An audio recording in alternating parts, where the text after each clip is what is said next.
25 years have been handed down to three men who set up a drugs factory in a remote Highland croft house. The three, all Londoners, were sentenced by Lord Bonamy at the High Court in Aberdeen today. He said the Scottish courts would continue to deal severely with drugs criminals to discourage others. The sentencing marks the end of a police operation started last September. As they were led away from the High Court in Aberdeen, the three men were facing a total of 25 years imprisonment. Raymond Wilkinson and Gino Napolitano, who pled guilty to attempting to manufacture drugs, were both given 10-year sentences. Chemistry student Marek Baginski, who was found guilty, was sentenced to 5 years. A fourth man, Anthony Kidd, who admitted possessing a knife, was sentenced to 8 months.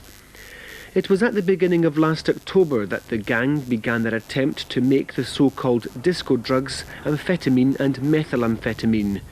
They chose the remote Sutherland village of Betty Hill, renting this croft house at Arden-Aishkich. The gang selected this cottage as the ideal location for their drugs factory. They thought its remote location, isolated even from the village of Betty Hill, would help them avoid suspicion. They would also have wanted somewhere exposed to allow wind to disperse the distinctive smell of amphetamine manufacture. The gang set up their equipment in the house and attempted to make the speed-type drugs, but police were already on their tail. The cottage was under observation for about 2 weeks, and thereafter, when it was decided to move in on these people on their way south at Aviemore on the train, then obviously the case started to develop from there. We found in the cottage there were items there that led us to believe that there was an attempt made at producing an illicit drug, and it was obvious that these people had a determined attempt, that they were up in earnest to produce a drug.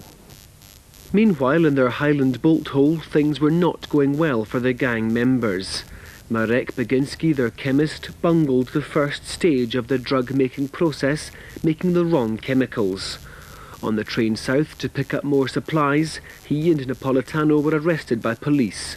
Wilkinson was later held in Thurso. Locals in Betty Hill are concerned the village was chosen by the gang, but say the men would have found it hard to remain unnoticed for long. A lot of people I spoke to, they're not very impressed that they came up here, but it's such a small community. They're wondering, I mean, they're only in here 2 or 3 days, so they're obviously wondering what they're up here. Sometimes they're in holiday or whatever. But it doesn't take long before people work out what strangers are doing up here. Well, we are used to people using the cottages for bird watching, and later on in the year they use it for renting out for fishing parties. But if they've got a good cover story, then they wouldn't be too noticed. I think they were fairly reserved. They didn't get themselves too involved in the community, although I believe they did appear at a local dance while they were here. Presumably, though, people would have been aware there were strangers there. Oh, it's just the strangers, though. Like I said, twitchers.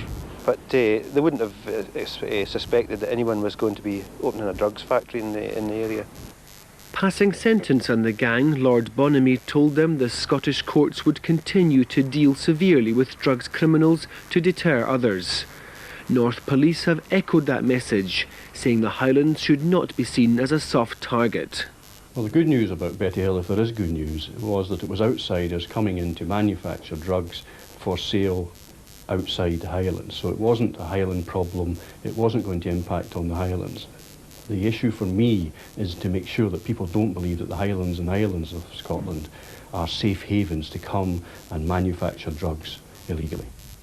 In Betty Hill at least, and probably throughout the rural Highlands, people will now be more alert to the risks of the area being exploited by drugs criminals.